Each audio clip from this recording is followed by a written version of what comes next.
అందరికీ నమస్కారం అండి. భారతదేశంలోనే అత్యంత ప్రాచీన మహిమాన్విత శివలింగ క్షేత్రాల్లో ద్రాక్షారామ పంచారామ క్షేత్రానికి ప్రత్యేక గుర్తింపు ఉంది.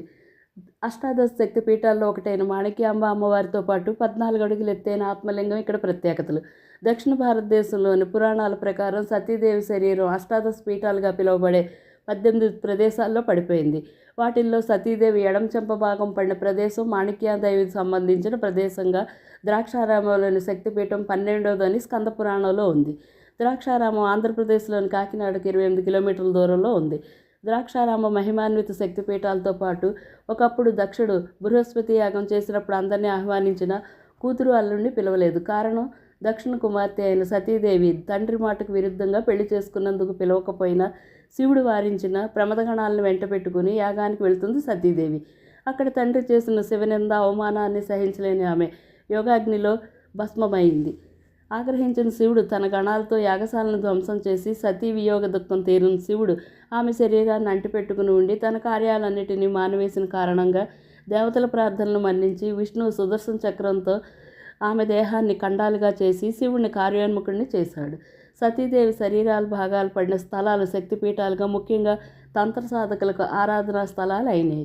ప్రతి శక్తిపీఠంలోని దాక్షాయణి మాత భైరవునితో దర్శనమిస్తుంది. దక్షవాటిగా వ్యవహరించే ఈ క్షేత్రం దక్ష ప్రజాపతి రాజ్యంలోని దక్షిణ భాగమే అని అంటారు. మిగతా శక్తిపీఠాలకు ద్రాక్షారామంలోని మాణిక్యాంబ శక్తిపీఠానికి ఒక విభిన్నమైన విశిష్టత, ప్రత్యేకత ఉంది.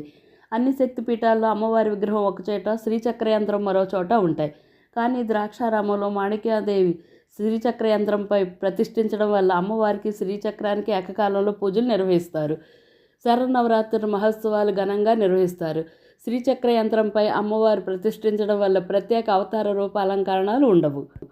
ఈ పవిత్ర తీర్థయాత్ర చాలా అరుదైన వాటిల్లో ఒకటని అంటారు. ఇక్కడ అయ్యవారు అమ్మవారికి సమానంగా ప్రాముఖ్యత ఇచ్చే ముఖ్యమైన పుణ్యక్షేత్రాలు 3 ఉన్నాయి. వాటిల్లో కాశీలోని విశ్వనాథుడు, అన్నపూర్ణలు, రెండవది శ్రీ మల్లికార్జునుడు మరియు బ్రహ్మరాంబ సమేతంగా దక్షిణ భారతదేశంలోని శ్రీశైలం, మరియు మూడవది భీమనాథుడు మాణిక్యాంబ సమేతమైన ద్రాక్షారామం అంటారు.